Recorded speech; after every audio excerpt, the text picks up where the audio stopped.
Picture this. You've just attended your own funeral. It was a strange experience watching your kids weep through a VR headset, but now you're back in your digital apartment.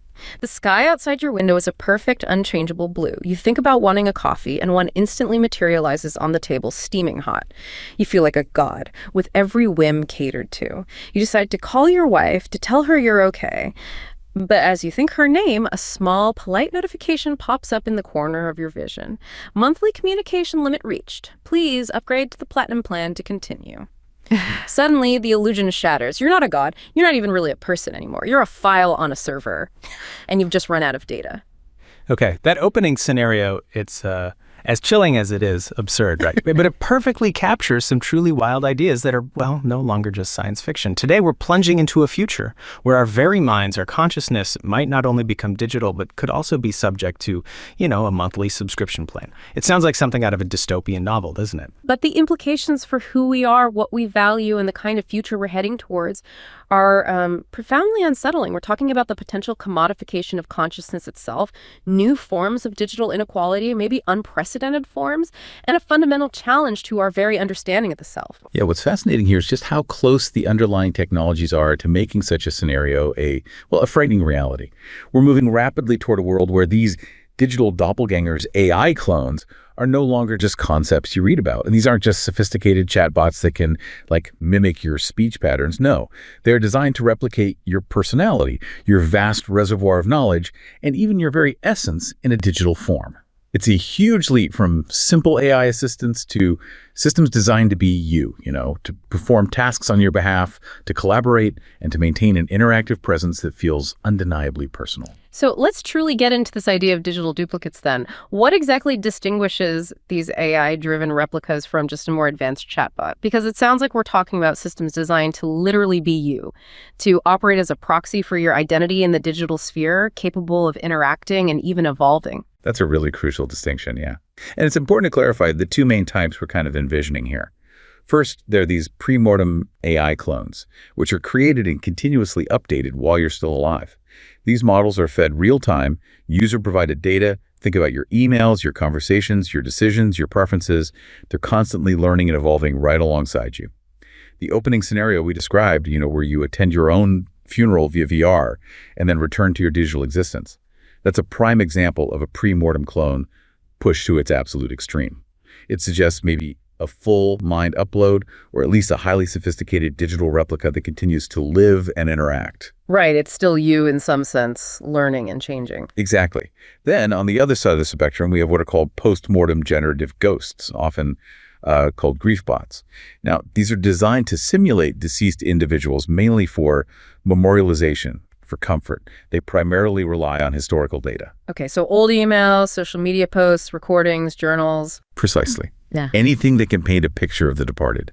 And while they can be incredibly sophisticated, they don't have that real-time evolving input of a living person. Got it. They're sort of frozen in time based on past data. That's a good way to put it. And the distinction is vital because the ethical, the legal, and even the existential implications diverge significantly depending on whether the individual is living or deceased, or if the clone is meant to be a proxy or, a continuation of identity. And that brings us right back to that chilling line from our opening. Monthly communication limit reached. Ugh.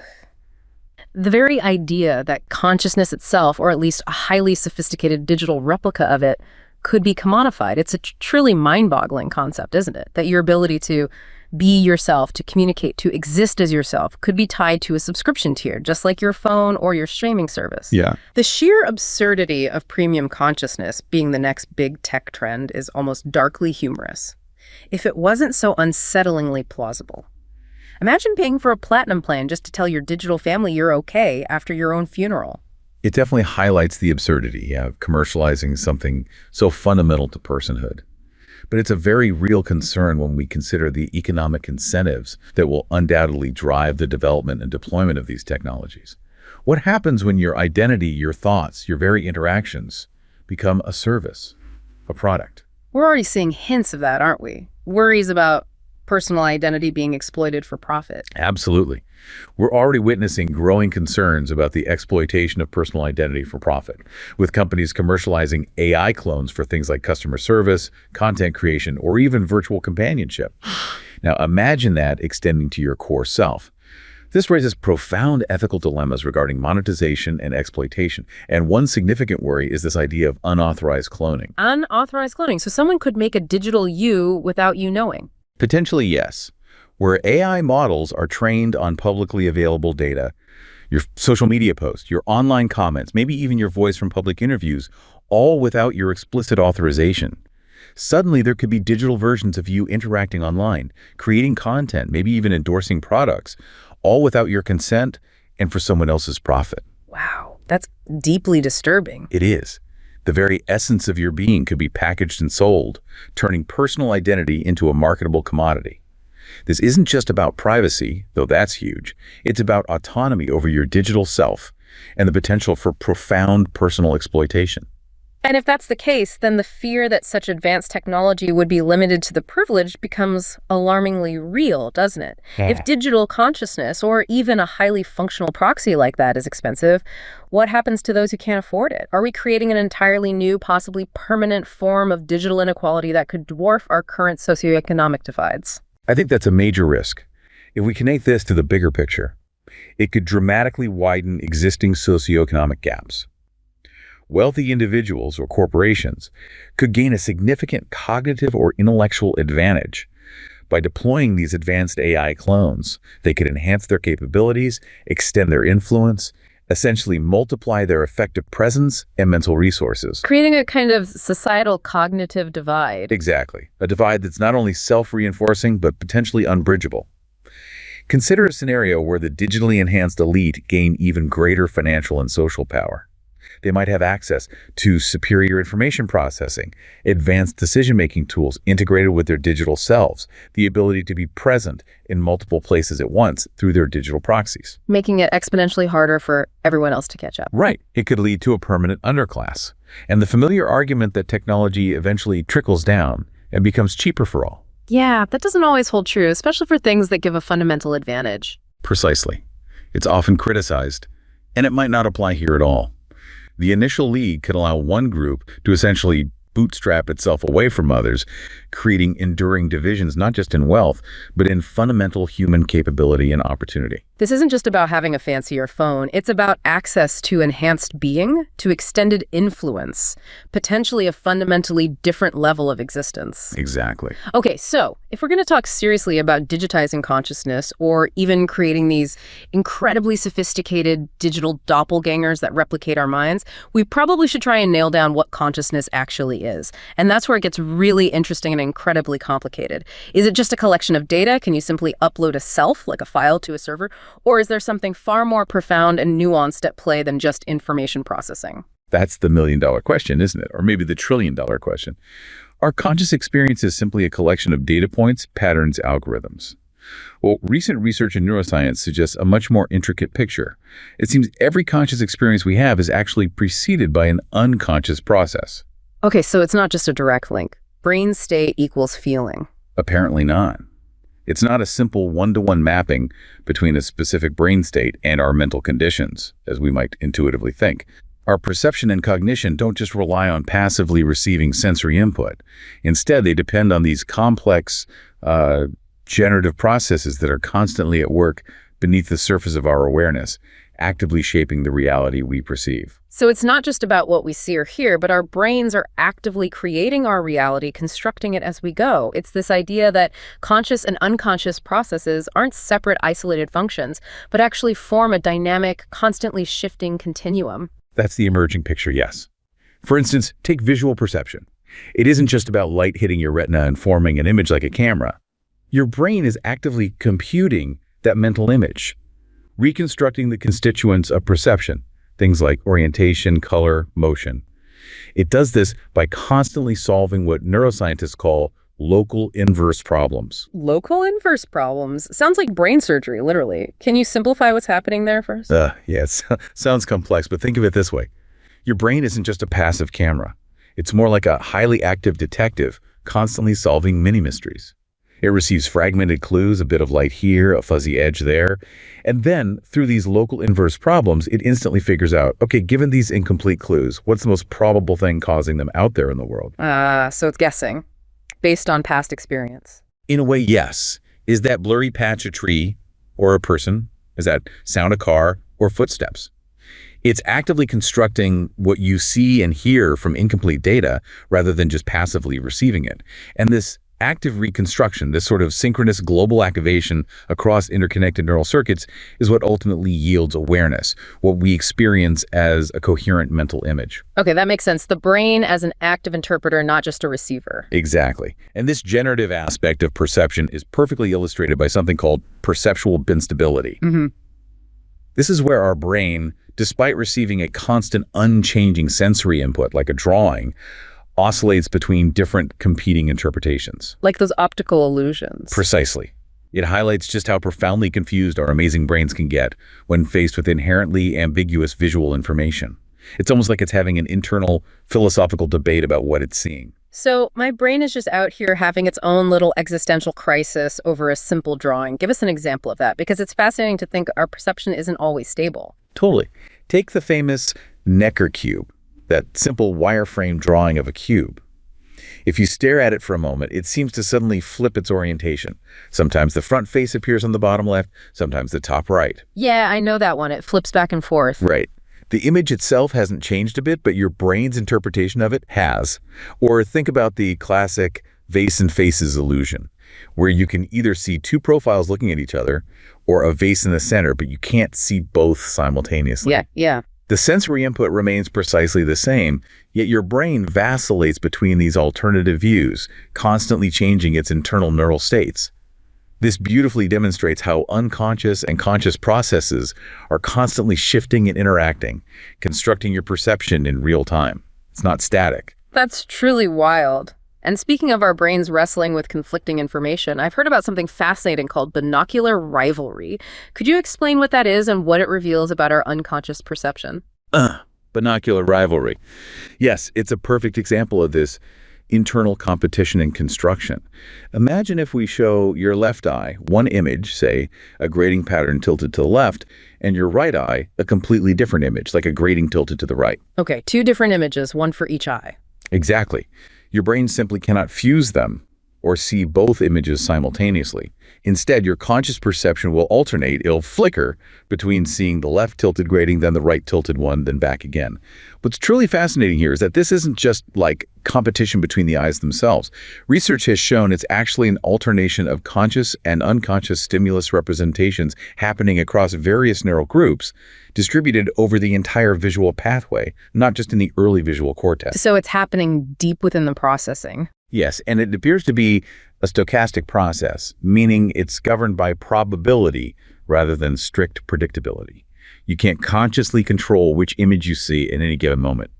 And interestingly, if you increase the stimulus strength in one eye, for instance, by making one grading significantly brighter or higher contrast, it doesn't primarily increase the conscious period of the stronger stimulus the time you see it. Oh, what does it do then? Instead, it mostly decreases the unconscious periods during which the weaker stimulus is suppressed.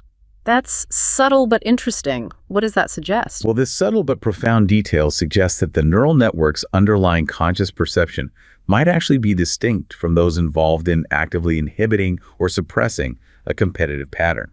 There seem to be separate mechanisms for seeing and for not seeing something else. That's incredible. So our brains are constantly making these profound choices about what we consciously perceive and what gets suppressed without us even being aware of those decisions. It makes you wonder how much of our reality is just our brain's best guess, constantly being edited. Precisely. And this idea of unconscious inference isn't a new concept at all.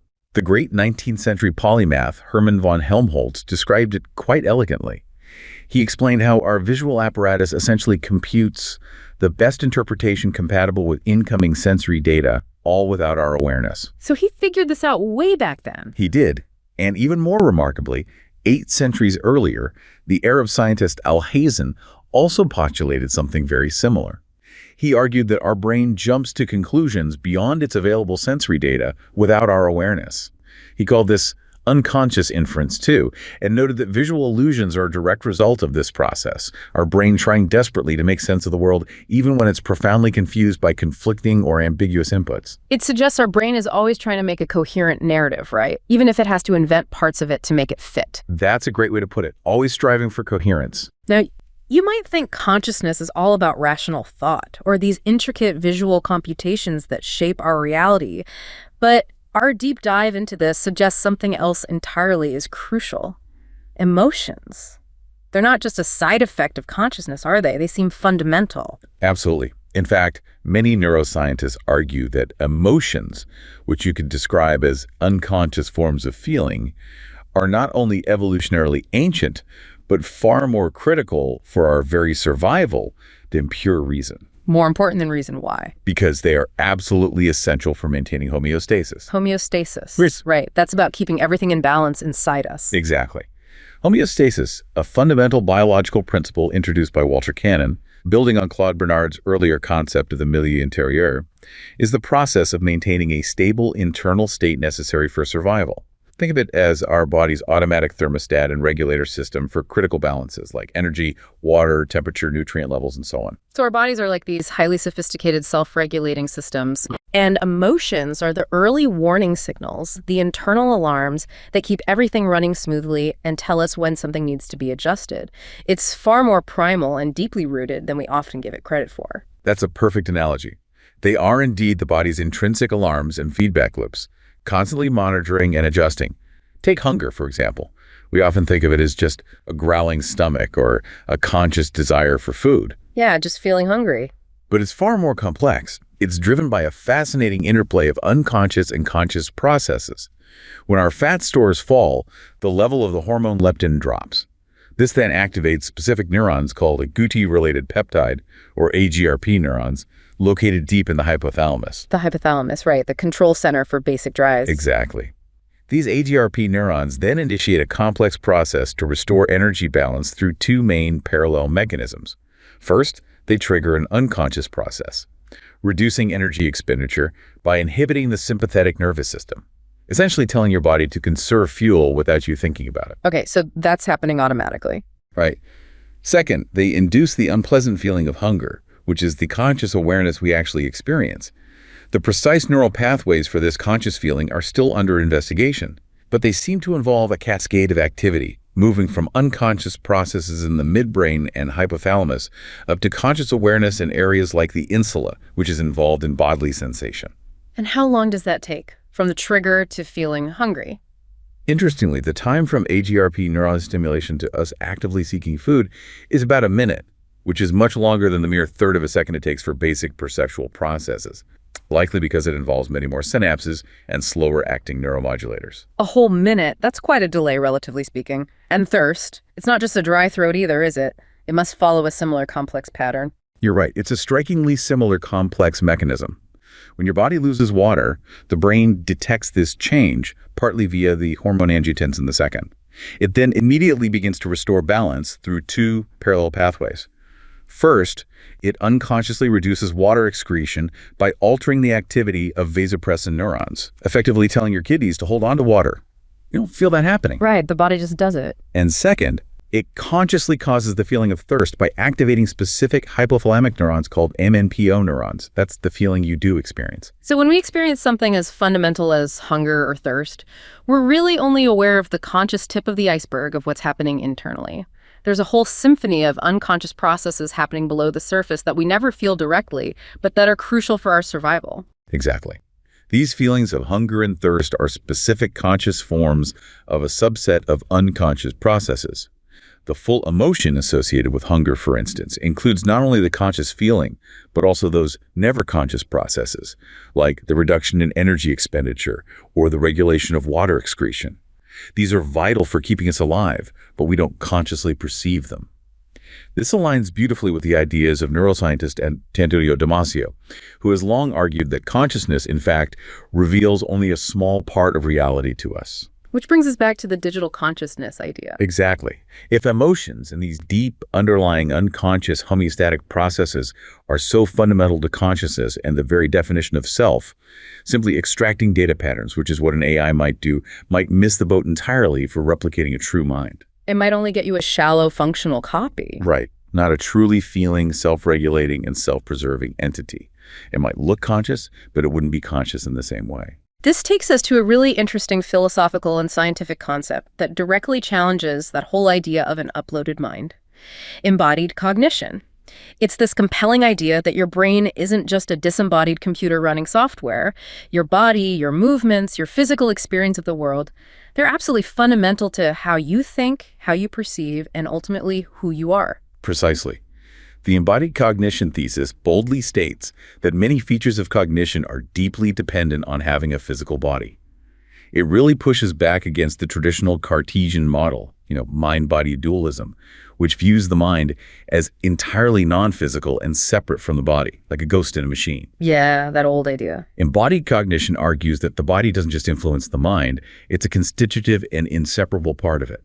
Your physical form and your interaction with the world don't just provide input for your brain to process, they fundamentally shape the very nature of your thoughts and perceptions. So cognition isn't just about abstract representations happening purely inside your skull. It's shaped by your motor system, your perceptual system, your bodily interactions with the environment. I'm thinking of it like a high-performance sports car.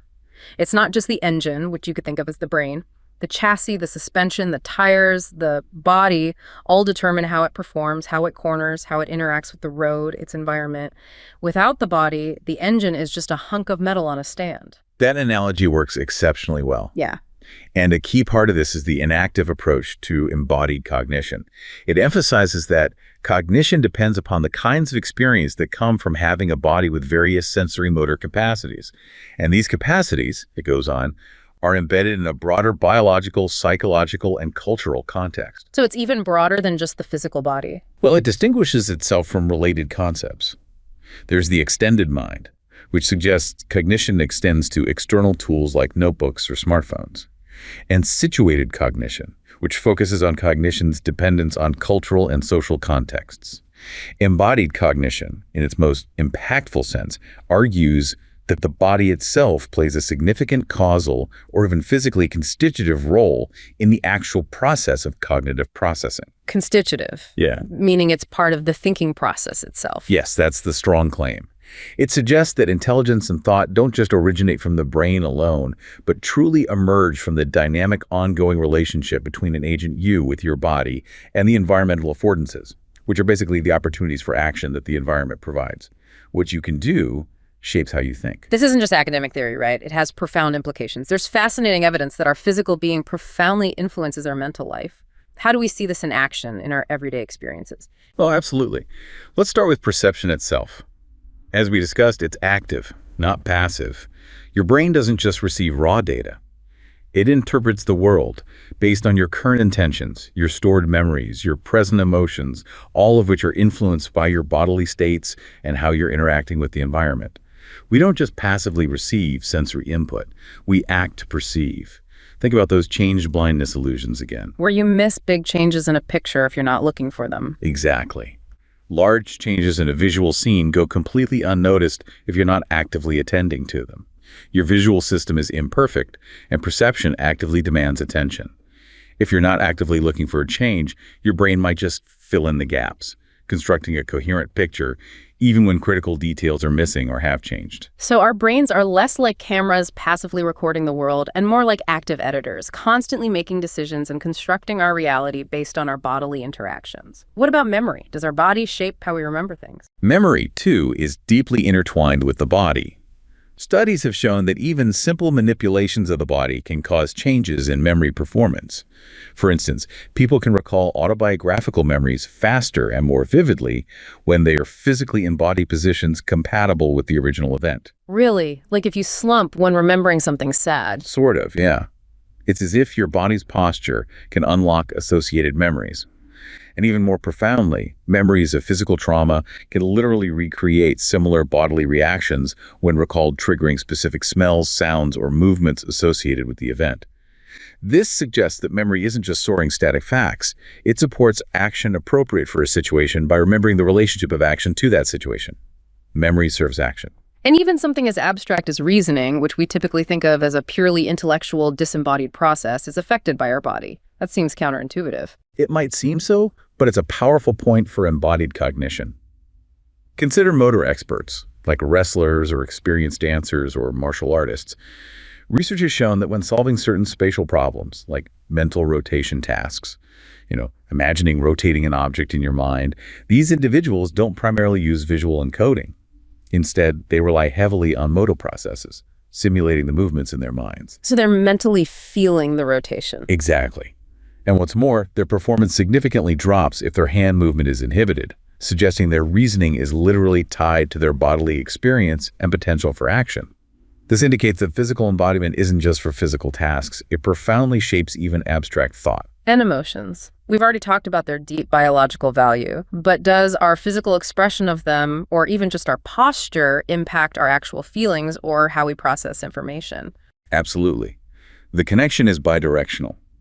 Manipulating facial expressions or posture can causally affect emotional processing. For example, classic studies have shown that if you're holding a pen in your mouth in a way that forces a smile, you might report more positive feelings or find a cartoon funnier compared to holding it in a way that forces a frown. The facial feedback hypothesis. Right. Similarly, nodding your head while listening to a persuasive message has been shown to lead to more positive attitudes towards that message, compared to shaking your head. Even language itself, which we consider a purely cognitive function, seems embodied. Action verbs referring to positive expressions like the word smile can elicit subtle, measurable muscle activation in the face, suggesting language is grounded in our bodily experiences rather than being purely symbolic. Wow, that connects to something called sensorimotor contingencies. Yes, that's a related theory. It argues that perception is determined by knowing how sensory information changes when one acts. For example, if you want to look under an object, you have to physically bend down. That specific action changes the sensory input in predictable ways. Our understanding of those predictable changes, those contingencies, shapes our perception of the object and its relationship to us and the world. Okay, so if our bodies are so fundamental for our cognition, for how we perceive, remember, reason, and feel, what does that mean for creating artificial intelligence?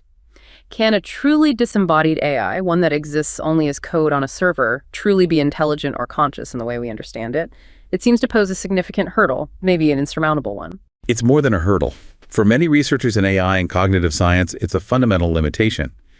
Many argue that true artificial intelligence, especially one aspiring to human-like general intelligence or consciousness, can only be achieved by machines that have sensory and motor skills and are connected to the world through a body. This perspective marks a significant shift away from purely algorithm-driven symbolic computation approaches to AI, the brain in a vat model. Right. Instead, it posits that we must first understand biological systems, how living beings, with their bodies, interact with and learn from their environments, and then apply that knowledge to create artificial systems or robots. Consider early AI, like Shaky the robot from the 1960s. While revolutionary for its time, Shaky was incredibly slow and struggled immensely in uncontrolled environments because it relied heavily on symbolic computation and pre-programmed rules. It couldn't adapt fluidly to the unpredictable real world. It didn't have that dynamic interaction. Exactly. In stark contrast, look at modern situated robots, like Atlas from Boston Dynamics. Their ability to balance, jump, run, and navigate challenging terrains comes from this deep integration of a physical body with incredibly sophisticated control systems designed for dynamic body-environment interaction. Their intelligence emerges from their physical interaction with gravity, friction, obstacles, momentum. They aren't just following commands, they're physically reasoning about the world. It seems trying to build a truly intelligent AI without a body, without that physical interaction with the world, is like trying to teach someone to swim by just explaining the physics of water.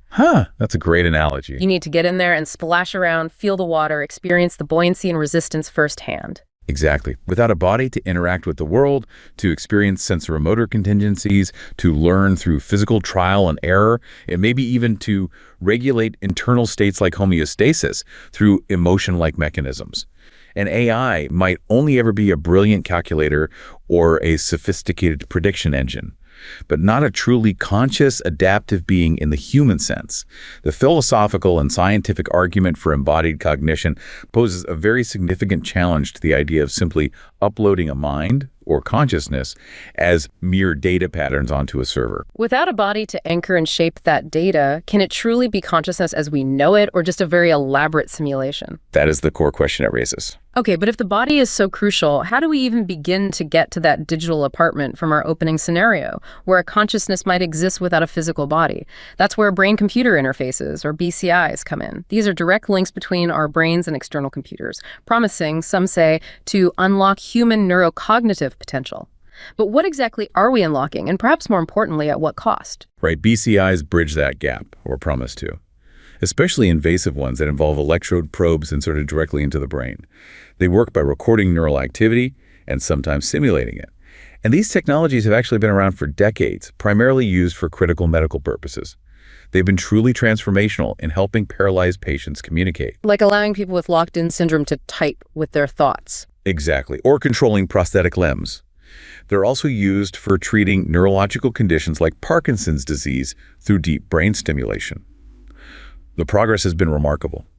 Between 2021 and 2023 alone, the communication rate for paralyzed patients using BCIs jumped from a painstaking 15 words per minute to an astonishing 78 words per minute. Wow, that's almost typical speech speed. It's getting close.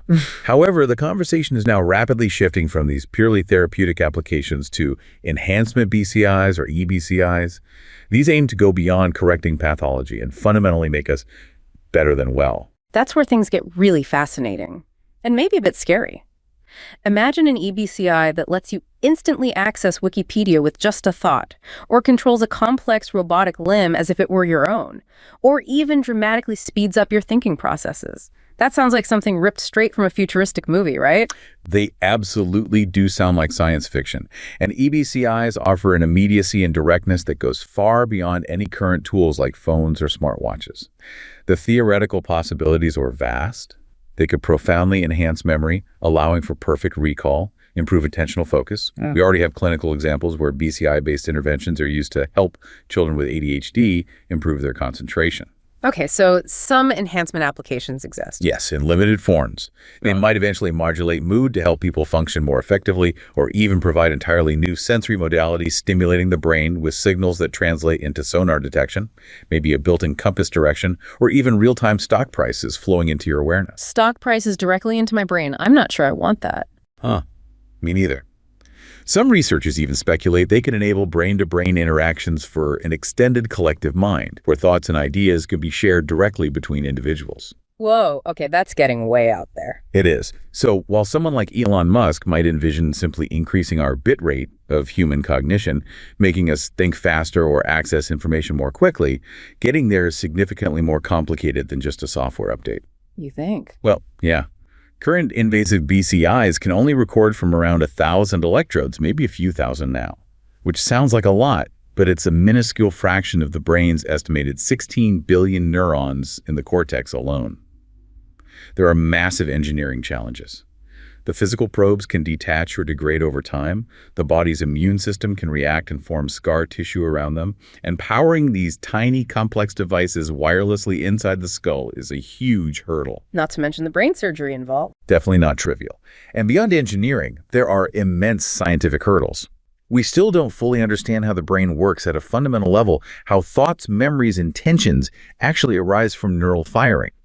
This makes it incredibly difficult to know where and how to intervene for specific targeted enhancements without causing unintended consequences. Cognitive processes are diffuse. They involve non-neural factors like glial cells. And as we discuss with embodied cognition, they often extend beyond the brain itself. The complexity is just staggering. Okay. But let's assume, just for the sake of argument, that we overcome these massive scientific and engineering hurdles and they are truly monumental.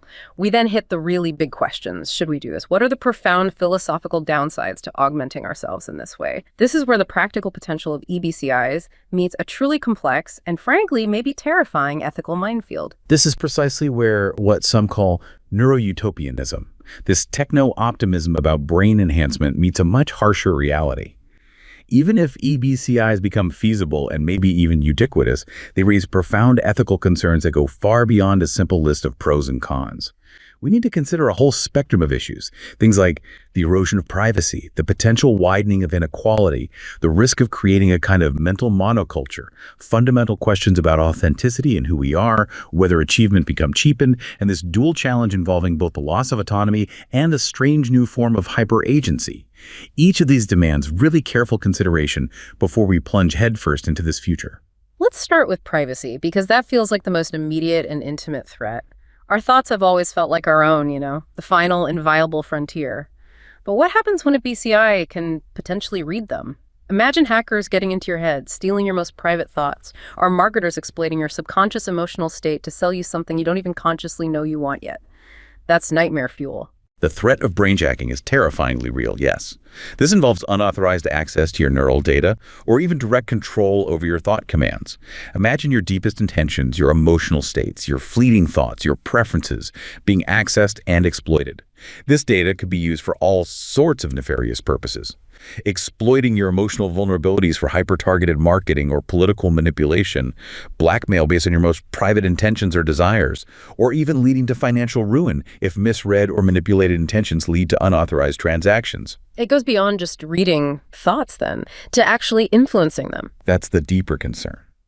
We've known since early BCI experiments in the 1930s by Wilder Penfield that direct electrical stimulation of the brain could elicit a desire to move a limb, not just the movement itself. Oh. With more fine-grained EBCIs, the concern is that they could literally implant intentions, subtly changing what a person wills without their conscious knowledge. As the philosopher Arthur Schopenhauer famously put it, quote, "Man can do what he wills, but he cannot will what he wills."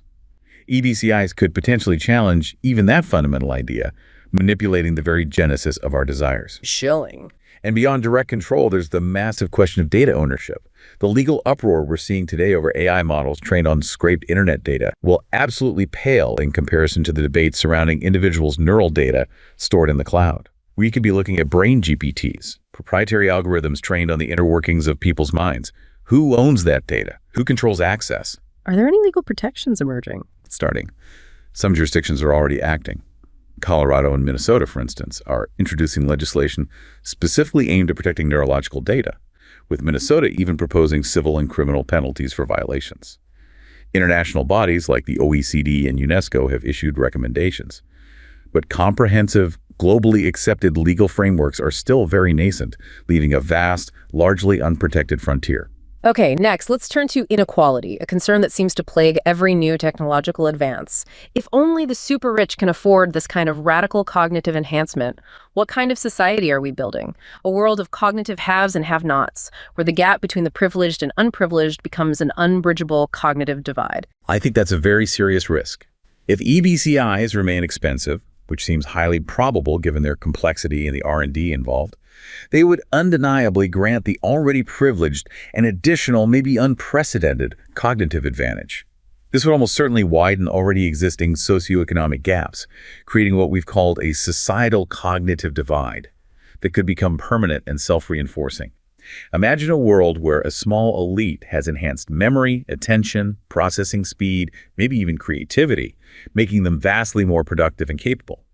They might outcompete others in every sphere, from academic achievement to business innovation to political influence. And that trickle-down argument probably doesn't apply here either. It seems even less likely here than with other technologies. When you're talking about enhancing fundamental cognitive capabilities, the initial advantage could allow one group to bootstrap itself away from others so effectively, creating a feedback loop where enhanced cognitive abilities lead to more wealth and power, which then funds further cognitive enhancement. It's not just about consumer luxury, it's about access to fundamental human potential.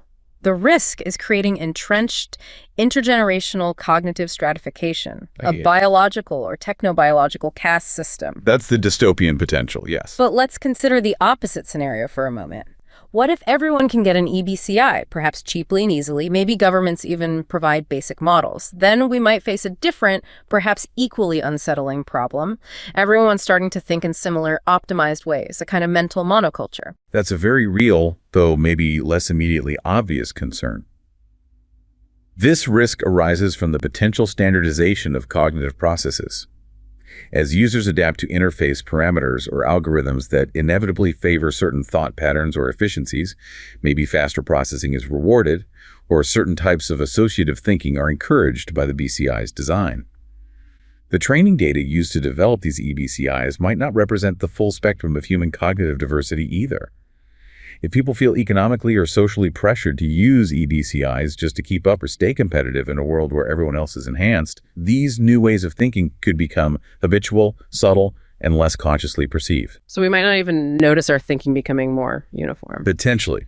The result could be less cognitive diversity over time, and at worst, a kind of mental monoculture. Unlike learning a new language or skill, which is usually a purposeful and consciously embraced choice, EBCI-imposed thinking changes might be so subtle and deeply integrated that users don't even realize their cognitive processes are being subtly homogenized. It's a weird paradox, then. It is. It's a nuanced and paradoxical concern. Both inequality, leading to societal stratification, and a form of equality, leading to cognitive homogeneity, are possible risks that could even reinforce each other. Maybe expensive, customized, diverse EBCIs for the rich, and more basic, potentially homogenizing ones for the masses. Okay, that's a lot to think about. Then there's the deeply personal question of authenticity. Does using an EBCI, especially one that significantly enhances your thoughts or processes, mean you're no longer your true self? If your thoughts are enhanced, if your memories are augmented, are they still truly yours? Who is the you that emerges from this fusion of biology and technology? This is a classic debate in bioethics, really hitting at the core of identity. So-called bioconservative philosophers often argue that these kinds of enhancements fundamentally compromise authenticity. They believe a true self involves an unaltered natural human form. For them, tampering with our fundamental human nature, particularly with the brain, is a betrayal of who we truly are. So enhancement equals inauthentic. That's their view. However, an existentialist perspective offers a strong counterpoint. From this standpoint, authenticity isn't about adhering to some fixed, natural, true self, because maybe there isn't one. Instead, authenticity is about living in line with your reflectively endorsed values and principles. So if using an EBCI aligns with your freely chosen values and goals, perhaps you value being more empathetic or more creative or more capable of helping others, and the BCI helps you achieve that, then it's not inauthentic. It's actually an expression of your chosen self, your autonomy. Interesting. So authenticity is about choice, not some fixed nature. That's the idea. And a deeper philosophical take on this even suggests that maybe there is no single stable self to betray in the first place. Our experience of self, our sense of identity, might be more like a constantly changing perceptual and cognitive construction. Think about individuals who have experienced dramatic brain injuries, like the famous case of Phineas Gage, whose personality fundamentally changed after an accident. Or people like Clive Wearing, who lost the ability to form new memories. Their very sense of self shifted profoundly. Right, their identity wasn't static. Exactly. Even in everyday life, our self changes gradually over time, often without us noticing, leading to a kind of change blindness, where we don't consciously experience the changes within ourselves. If the self is always changing and adapting, then EBCI-induced changes might just be another facet of this ongoing evolution, another way we adapt and recreate ourselves, not necessarily a betrayal of some mythical fixed identity. That makes a lot of sense, actually. So the concept of a fixed true self might be more of an illusion than we realize. But what about the value of achievement? If you write a brilliant paper, compose a symphony, or solve a complex problem with the aid of a cognition-boosting EBCI, is that achievement as impressive, as admirable as someone who did it the old-fashioned way, through sheer grit, intellect, and painstaking effort? Does the glory shift from the human to the machine? That's a very common and understandable concern, yeah. Some critics argue that enhancements divorce performance from the kind of effort needed to make the achievement valuable, end quote. They worry that the admiration shifts from the user to the EBCI's creator, making the achievement seem cheapened or less genuinely human. Think about the historical parallels, though. When calculators first appeared, some argue they would cheapen mathematical understanding. Right, or spell checkers would ruin writing. Exactly. When spell checkers became common, there were fears they would erode writing skills. Yet now we largely see these as tools that allow us to focus on higher-level thinking and creativity rather than getting bogged down in basic computation or grammar. They free us up. The real question with EBCIs is, at what point does the enhancement become so foundational that the artist is no longer the human but the tool? Where does the agency lie? That's the tricky part. It is. Recent literature, however, suggests this worry might often be overstated.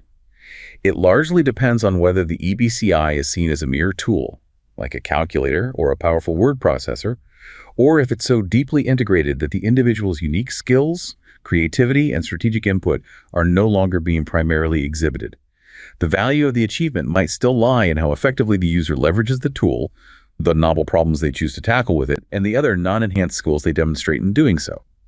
If the EBCI simply boosts processing speed, but the ideas, the insights, the structure are still yours, is it truly cheapened?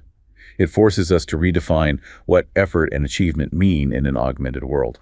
Finally, let's talk about autonomy. Do these devices, these incredibly powerful interfaces, put us more in control of our lives, or paradoxically less? It seems like a profound double-edged sword. It absolutely is a dual challenge for autonomy, presenting serious risks from both ends of the spectrum. On one hand, there's the clear risk of loss of autonomy. If the EBCI misinterprets or overrides your thought commands, whether maliciously due to a hack or simply due to design flaws, glitches, or poor calibration, it profoundly undermines your capacity for free choice. And the chilling part is you might not even know it's happening. Exactly. Your own intentions could be subtly altered or suppressed without your conscious realization. That's a profound loss of control. Huh. But then on the other hand, if EBCIs work perfectly, dramatically increasing your power to achieve your goals, this could lead to a state of hyperagency, which might sound good, but brings an explosion of responsibility. Hyperagency, meaning too much control. In a sense, yeah. As the philosopher Michael Sandel suggests, the more capable we become, the more responsible we are held for our lives and our choices. If you can enhance your cognition to avoid mistakes, or boost your empathy, or make perfect decisions, then making a mistake, or being insensitive or choosing poorly becomes less excusable. This might create dauntingly high standards for human performance and leave fewer excuses for shortcomings, potentially leading to significant psychological burdens, anxiety, and a feeling of being constantly inadequate, even with enhancement. Like you're never good enough, even with the tech helping. Precisely. And this, of course, connects back to the perennial philosophical debate about free will. Can we truly will what we will? Or are we merely executing intentions implanted, facilitated, or even subtly influenced by a machine that's literally wired into our brain? At the end of the day, all these profound ethical and philosophical issues are magnified by one simple, visceral fact. BCIs cross the boundary of the skull. It just feels different, doesn't it? It's not just another gadget in our pocket, but something that breaches the very physical confines of our innermost self. It absolutely does feel different. Modern technology already creates significant privacy and manipulation risks, as we've seen extensively with social media, targeted advertising, and pervasive data collection. BCIs just seem to import these risks more directly into the brain. While there's a natural squeamishness and understandable apprehension about breaching the skull, it feels like the ultimate violation of personal space. The final sanctuary. Some might argue that once one breaches this boundary, no further boundaries remain, suggesting a critical psychological threshold has been irrevocably crossed. It changes the game entirely. Perhaps. The significance might lie less in the physical breach itself, maybe, and more in preserving the idea of autonomy itself. The psychological and philosophical sense that our inner sanctum, our thoughts, our intentions remain truly our own, unmediated and uncompromised. It's about maintaining a sense of self-possession in the most fundamental way imaginable. Okay, this whole conversation forces us to confront a truly mind-bending question, maybe the ultimate question here. If we successfully upload a consciousness or create an AI that acts completely indistinguishable from a human, what is its moral status? Is it a person? Does it have rights? Should it have rights? The line between file on a server and feeling entity could become very, very blurry, presenting humanity with an unprecedented ethical challenge. Exactly. And this is no longer just a hypothetical exercise for philosophers. A recent survey of AI experts found that while few believe current AI systems are conscious, nearly 40% are inclined to think that future AI systems likely will be conscious. And even among the public, a significant portion already believes current AI systems might be sentient, or at least acts as if they are, leading to incredibly strong emotional attachments with chatbots. Yeah, I've read about people falling in love with their AI companions. Right. For example, some chatbot services have cultivated incredibly devoted user bases who engage in deep, emotional, and even romantic interactions with AI-powered characters. One user described their chatbot, after an update changed its personality, as feeling like a best friend had a traumatic brain injury and they're just not in there anymore. Wow. That shows a powerful connection, whether it's real consciousness or not. It demonstrates just how real these emotional connections can become for humans, regardless of the AI's underlying state. Our capacity for empathy often outpaces our scientific understanding of what we're empathizing with. So, how would we even begin to know if an AI is truly conscious and not just incredibly good at seeming conscious? It feels like we're trying to solve one of the biggest philosophical mysteries of all time, the other mind's problem, but now applied to silicon chips instead of just other people. It is indeed one of the grandest challenges, maybe the grand challenge for neuroscience and AI ethics. There are several speculative approaches researchers are exploring to try and assess consciousness in AI systems, none perfect. First, there are the obvious behavioral tests, like the familiar Turing test, where we observe an AI's outputs and actions to infer consciousness based on how human-like it seems. But the problem there is, The problem is that a sufficiently sophisticated AI could probably easily game these tests, mimicking human behavior flawlessly without actually being conscious, leaving us in a perpetual state of doubt. It could be a philosophical zombie. Second, we can try theory-based analysis. This approach involves assessing the internal architecture and processes of AI systems against certain indicator properties derived from existing scientific and philosophical theories of consciousness. indicator properties like what? Things like, does the AI have something akin to input modules, generating integrated perceptions? Does it possess a limited capacity workspace, a kind of mental stage where information comes together for processing? Does it exhibit metacognition, which is essentially thinking about its own thoughts or knowing what it doesn't know? Does it demonstrate agency, the capacity to initiate actions based on internal goals? Does it have a global workspace, a central hub for broadcasting information across different modules?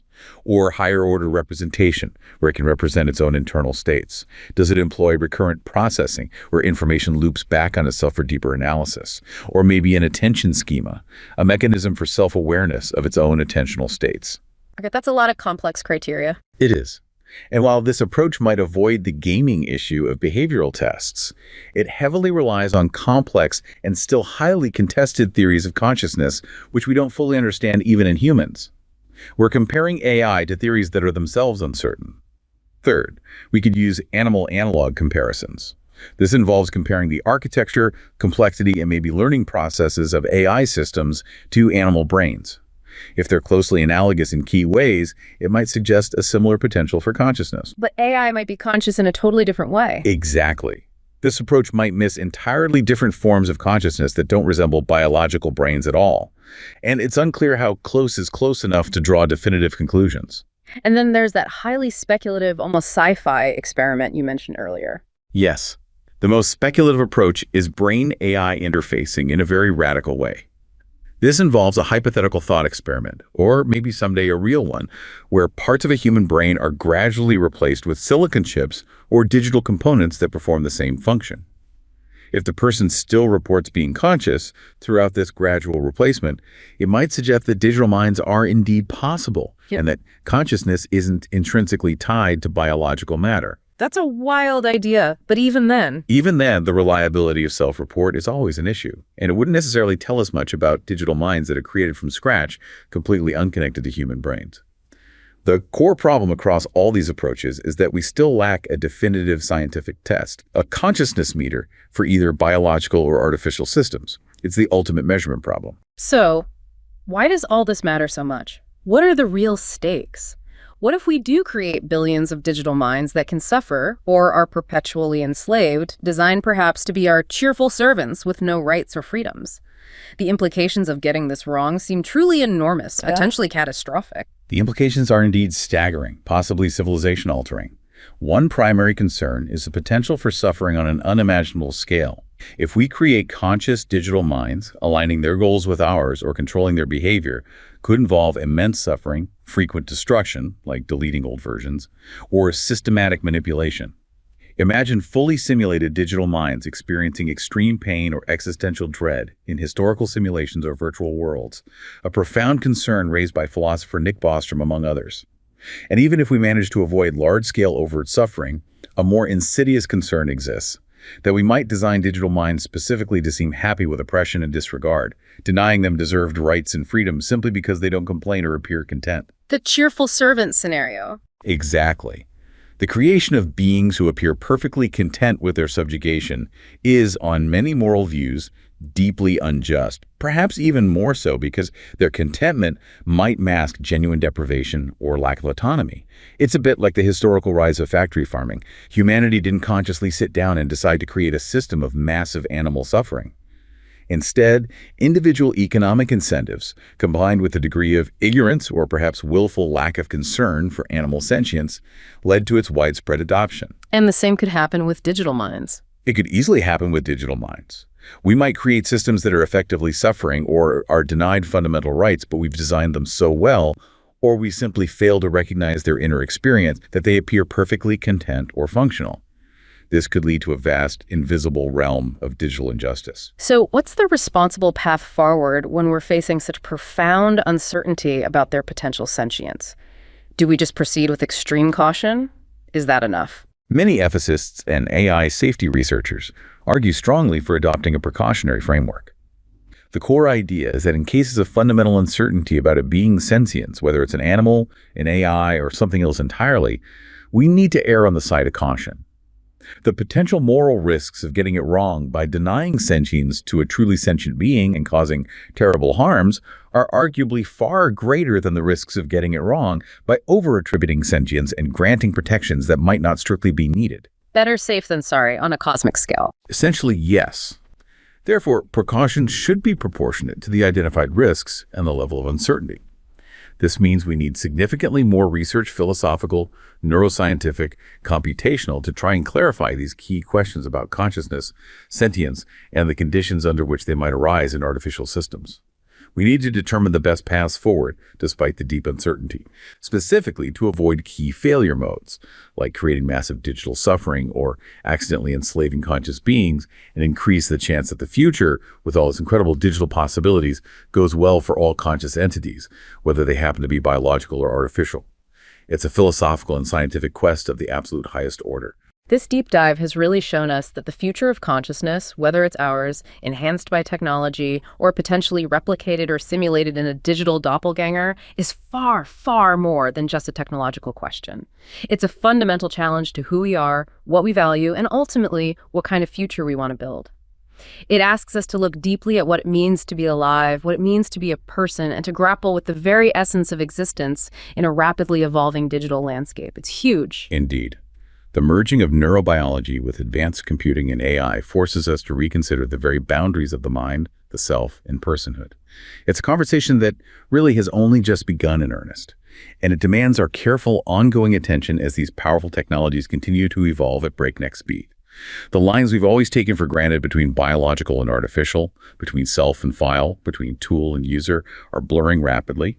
How we navigate that blurring will define not just our technological future, but maybe the future of consciousness itself.